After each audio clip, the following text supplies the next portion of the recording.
Video में बात करने वाले हैं, यदि आप एसबीआई बैंक में अपना एफडी वगैरह कराते हैं तो किस तरीके से एफडी करा सकते हैं, कितना परसेंट का इंटरेस्ट रेट मिलने वाला है, नॉर्मल लोगों को कितना परसेंट इंटरेस्ट रेट मिलने वाला है और सीनियर सिटीजन को कितना मिलने वाला है, सुपर सीनियर सिटीजन को कितना इंटरेस्ट रेट मिलने वाला है, जो एसबीआई के एम्प्लॉई हैं उनको कितना इंटरेस्ट रेट मिलने वाला है और कौन कौन से डॉक्यूमेंट की रिक्वायरमेंट होती है और कौन कौन से मतलब कितने डॉक्यूमेंट के साथ साथ कितना एज रिक्वायरमेंट होती है, मतलब कि एज के हिसाब से आपको कितना बेनिफिट मिलने वाला है, सारी चीज़ें इस वीडियो हम देखने की कोशिश करेंगे। तो प्लीज़ वीडियो के साथ अंत तक बने रहिए। तो दोस्तों यहाँ पर आप देख सकते हैं कि जो नॉर्मल लोगों को जो एफडी पे आपको इंटरेस्ट मिलने वाला है 3.5% का एफडी पे इंटरेस्ट मिलने वाला है। वहीं पर अगर आप एफडी के अलावा सेविंग अकाउंट के अगर जो सेविंग अकाउंट पे 3.5% का मिलेगा, एफडी पर आप 7.25% का मिलने वाला है। वहीं पर अगर हम सीनियर सिटीजन की बात करें तो सेविंग अकाउंट पे 4.0% का मिलने वाला है और जो एफडी पे आपको 7.75% का इंटरेस्ट मिलने वाला है। बाकी यहाँ पर आप देखेंगे कि जो टेन्योर है, टाइमिंग है, वो दोनों लोगों के लिए समान है। 7 दिन से लेकर के 7 डेज से लेकर के 10 साल तक आप एसबीआई में जब चाहें तब एफडी वगैरह करा सकते हैं। इसके अलावा दोस्तों यहाँ पर जो एसबीआई में एक टैक्स सेविंग एफडी भी आती है, जिसमें कम से कम आपको 5 साल के लिए पैसे को जमा करना होगा। मैक्सिमम आप 10 साल के लिए पैसे को जमा कर सकते हैं।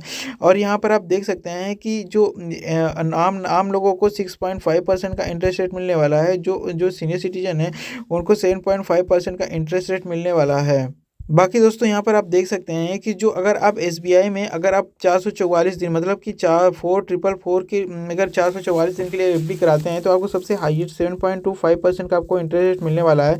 1 साल के लिए एफडी कराते हैं तो 6.8%, 2 साल के लिए एफडी कराते हैं तो 7%, 3 साल के लिए एफडी कराते हैं तो 6.7% और 4 साल के लिए एफडी कराते हैं 6.75% का, अगर 5 साल के लिए एफडी कराते हैं तो 6.5% का आपको इंटरेस्ट रेट मिलने वाला है।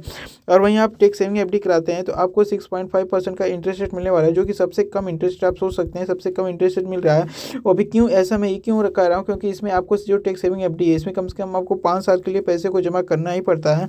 और इसमें आपको अगर 4 साल के लिए पैसे जमा करेंगे तब पर भी आप देखेंगे कि अगर 6.75% का इंटरेस्ट रेट मिल रहा है, वहीं पर आप 3 साल के लिए पैसे को जमा कर रहे हैं तो 3 साल पर भी आपको करीब 6.25% है, 2 साल पे करीब 7% और 1 साल पे करीब 6.7% का रिटर्न आपको मिल रहा है। तो यार गाइस मैं ये कहूँगा कि यदि आप एफडी कराना है तो सबसे बढ़िया या तो आप 2 साल के लिए करा लीजिए या फिर 1 साल के लिए करा लीजिए। सबसे बढ़िया 2 साल के लिए करा लीजिए, 7% का इंटरेस्ट रेट मिलने वाला है। या फिर आप 444 दिन का करा लीजिए, लगभग 1.5 साल का करा लीजिए, जिसमें आपको 7.25% का इंटरेस्ट रेट मिलने वाला है, वो भी जनरल लोगों के लिए है। तो समझ लीजिए इसमें से सबसे ज़्यादा इंटरेस्ट रेट आपको ही मिलने वाला है। ये बिल्कुल लेटेस्ट डेटा की मैं बात कर रहा हूँ, 17 फरवरी 2025 की बात कर रहा हूँ, जो बिल्कुल लेटेस्ट डेटा की मैं बात कर रहा हूँ। तो चलिए दोस्तों, अब आप अगर आप 444 दिन पर अगर एफडी नहीं करना चाहते हैं तो चलिए अब हम यहाँ पर एक बार और कंपेयर कर लेते हैं कि यदि आप 444 दिन से अगर कम के लिए अगर एफडी कराते हैं तो आपको कितना बेनिफिट मिलने वाला है। देखिए, जैसे कि अगर आप 444 दिन से कम के लिए भी एफडी कराते हैं, जैसे कि आप 45 दिन के लिए एफडी कराते हैं तो 3.5% का अगर आप रिटर्न मिलेगा। अगर सीनियर सिटीजन है तो 4% मिलेगा। अगर 180 दिन के लिए कराते हैं तो 5.5% मिलेगा। सीनियर सिटीजन है तो 6% मिलेगा। 210 दिन के लिए कराते हैं तो 6.5% मिलेगा। सीनियर सिटीजन है तो 0.7% मिलेगा। 1 साल के लिए कराते हैं तो आपको 6.5% मिलेगा। सीनियर सिटीजन है तो 7% मिलेगा। अगर आप 2 साल के लिए कराते हैं तो करीब यहाँ पर आप देख सकते हैं 0.7% मिलेगा। अगर सीनियर सिटीजन है तो करीब 7.25% मिलेगा। 3 साल के लिए कराएंगे मैक्सिमम तो 7% मिलेगा। सीनियर सिटीजन है तो 7.5% मिलेगा। अगर मैक्सिमम 3 से 5 साल के बीच में मतलब मैक्सिमम 5 साल कराएंगे तो 0.7% मिलेगा। और सीनियर सिटीजन है तो 7.25% मिलेगा। यहाँ पर आप देखेंगे करीब 10 साल के लिए मैक्सिमम एफडी कराते हैं तो आपको करीब 6.5% मिलेगा। यहाँ पर आपको सीनियर सिटीजन है तो 7.5% मिलेगा। अगर वहीं पर अगर आप देखेंगे, आप देखिए यहाँ पर एक स्कीम चल रही है 400 दिन की एक स्कीम चल रही है। इसमें अगर एफडी कराते हैं तो आपको 7.1% का मिल रहा है। अगर सीनियर सिटीजन को 7.6% का मिल रहा है। सोचिए कि यहाँ पर सभी का यहाँ पर इंटरेस्ट रेट क्या है, इस इंटरेस्ट रेट क्या है। बाकी यहाँ पर आप सिर्फ और सिर्फ 2 का कंपेयर कर लीजिए, इन दोनों का इंटरेस्ट रेट सबसे हाई है कंपेयर टू अदर जो टाइमिंग है। दूसरी तरीके से इनका जो इंटरेस्ट रेट सबसे हाई है, यहाँ पर आप देख सकते हैं इनसे बहुत ज़्यादा हाई है। तो अभी अगर मैं कहूँ तो आप या तो 400 दिन के लिए या 444 दिन के लिए आप एफडी कराइए, जहाँ पर आपको सबसे हाईएस्ट रिटर्न मिल रहा है।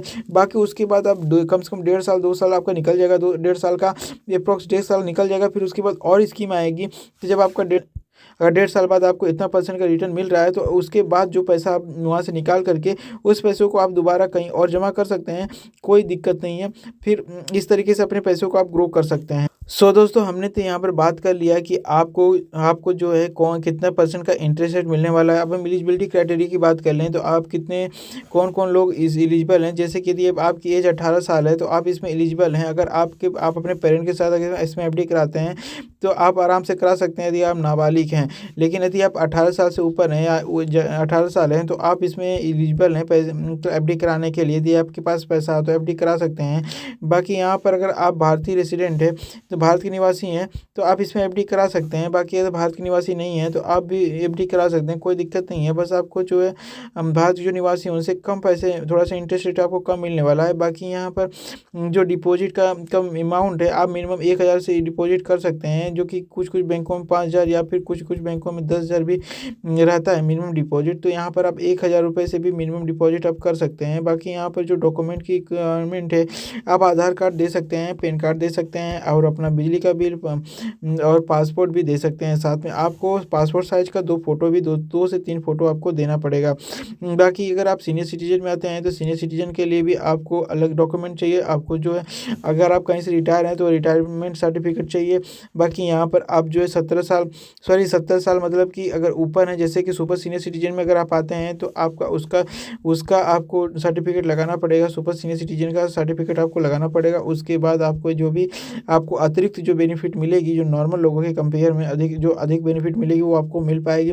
बाकी यहाँ पे जो टैक्स सेविंग एफडी होती है, उसमें अलग-अलग बैंकों में अलग-अलग टेन्योर होता है और अमाउंट होता है। जैसे कि कुछ बैंकों में मान के चलिए कम से कम 10,000 रुपये आपके पास होना चाहिए, तभी आप टैक्स सेविंग एफडी करा सकते हैं। उसी तरीके से जहाँ टाइमिंग होती है टैक्स सेविंग एफडी की 5 साल, मिनिमम 5 साल की टाइमिंग होती है। अगर 5 साल के लिए अगर आप एफडी कराएँगे तो ठीक है, नहीं 5 साल से कम की टैक्स सेविंग एफडी नहीं होती। इसमें आपको टैक्स वगैरह का पूरा छूट मिल जाता है।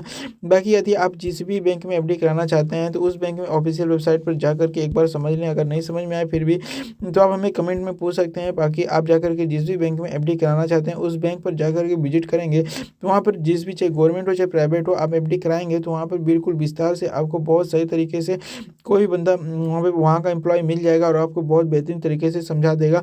बाकी यहाँ पर अगर आप आइडेंटिटी प्रूफ की बात करें, तो आपको कोई भी आइडेंटिटी प्रूफ अपना लगा सकते हैं। जैसे कि पैन कार्ड लगा सकते हैं, आधार कार्ड, वोटर आईडी, पासपोर्ट और ड्राइविंग लाइसेंस, इसमें से कोई भी लगा सकते हैं, जहाँ पर आपको आइडेंटिटी कार्ड का काम हो जाएगा। बाकी आइडेंटिटी कार्ड मतलब ये होता है कि जहाँ पर आपका एड्रेस की ज़रूरत नहीं होती है, सिर्फ और सिर्फ आपका पहचान पत्र के रूप में कोई भी एक कार्ड हो।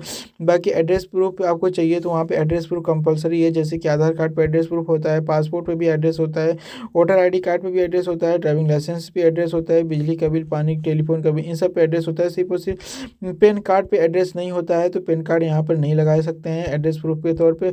बाकी आपको फ़ोटो, जैसे कि मैंने आपको बताया था, 3 से 4 फ़ोटो आपको ले लेना है। फ़ोटो आपको ज़रूरी है, या तो हो सकता है कि आपका लाइव फ़ोटो वहाँ पर लोग ले लें, तो ज़रूरी नहीं भी हो सकता है। लेकिन पहले फ़ोटो लगता था, अभी ये लग रहा है कि नहीं, ये हमें कंफर्म नहीं पता, लेकिन आपको 3 से 4 फ़ोटो आपके पास रख लेना है। बाकी आपको जो कि कुछ बैंक यहाँ पर आपको इनकम सर्टिफिकेट भी मांगते हैं, तो इनकम सर्टिफिकेट अगर मांगेंगे तो अपना सैलरी स्लिप देना पड़ेगा, बैंक की स्टेटमेंट निकाल करके अपना आरटीआर देना पड़ेगा, या फिर अपना फॉर्म 16 भी भर सकते हैं। फॉर्म 16 भर से यहाँ पर आपका इनकम प्रूफ का डिटेल मिल जाता है, क्योंकि फॉर्म 16 से अगर पैन कार्ड नहीं है, तो पैन कार्ड का डिटेल आपको यहाँ पर भरना पड़ता है। बाकी यहाँ पर जैसे कि एफडी के लिए जिस भी बैंक में एफडी कराएं, या ऑनलाइन या ऑफलाइन, आपको एक फॉर्म वगैरह तो फिलअप करना ही पड़ेगा। बाकी जहाँ पे भी आप एफडी कराते हैं, वहाँ पे आप एक नॉमिनी ज़रूर ऐड कर दें। नॉमिनी क्योंकि बहुत ज़्यादा रिक्वायरमेंट है कि खुदा ना खास्ता आपको कुछ कभी हो जाए, तो नॉमिनी को पैसा जमा हो, मतलब ट्रांसफ़र हो जाता है। बाकी अगर आप नॉमिनी नहीं ऐड होते हैं, तो पैसा नहीं मिल पाता है, बहुत दिक्कत हो जाती है। बाकी यहाँ पर जो भी आप उसके बाद अगर जो भी आपको कुछ डाउट हो, कोई प्रॉब्लम आती है, तो आप डायरेक्ट अब ब्रांच जा सकते हैं, या फिर आपको उसके ब्रांच के जो वेबसाइट है उस पर विजिट करके आप एक बार रीड कर सकते हैं। वहाँ पर क्या-क्या चीज़ें, डॉक्यूमेंट वगैरह सारी चीज़ें लिखी हैं, तो एक बार समझ सकते हैं। बाकी आप ब्रांच जा कर के बेहतर तरीके से समझ सकते हैं। तो चलिए हम कैलकुलेशन करके देख लेते हैं कि आपको एक एफडी पर कितना परसेंट का इंटरेस्ट रेट मिलता है।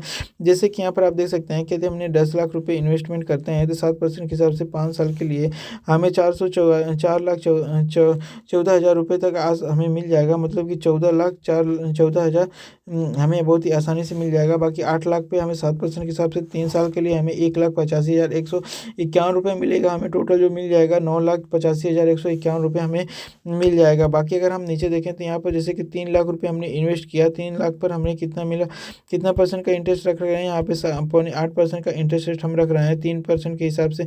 3 साल के लिए हमने यहाँ पे टाइमिंग ले लिया है। 78,240 रुपये हमें टोटल रिटर्न मिल जाएगा। जो टोटल अमाउंट बन जाएगा वो हमारा 3,78,240 रुपये बन जाएगा। यहाँ पर हमने 3 लाख इन्वेस्ट किया है, 7.5% के हिसाब से 3 साल के लिए हमें जो रिटर्न मिलेगा वो 74,915 रुपये मिलेगा। हमें जो टोटल अमाउंट मिल जाएगा 3,74,915 रुपये हमें बहुत ही आसानी से मिल जाएगा। ठीक उसी तरीके से यहाँ पर देख सकते हैं 3 लाख का हमने 7% के हिसाब से 3 साल के लिए हमने एफडी कराया है। 3 लाख का हमें 69,000 रुपये हमें मिल जाएगा, 3,69,000 रुपये मिलेगा। जो 5 साल का हमें 7% के हिसाब से 3 साल के लिए हमने एफडी कराया 1,15,720 रुपये मिलेगा। मतलब कि फाइनल अमाउंट जो है 6,15,720 रुपये हमें मिल जाएगा। बाकी हम नीचे आते हैं 3 लाख रुपये, जो 3 लाख रुपये हम इन्वेस्ट करते हैं 8% के हिसाब से अगर हम देखें तो 8% के हिसाब से हमें 3 साल में हमें 80,473 रुपये मिल जाएगा। ओवरऑल 3,80,473 रुपये मिल जाएगा। अगर वही 3 लाख रुपये अगर हम 8.5% के हिसाब से 3 साल के लिए हमें जमा करते हैं तो हमें 86,106 रुपये मिलेगा। जो टोटल अमाउंट भी मिल जाएगा 3,86,106 रुपये हमें टोटल अमाउंट मिल जाएगा।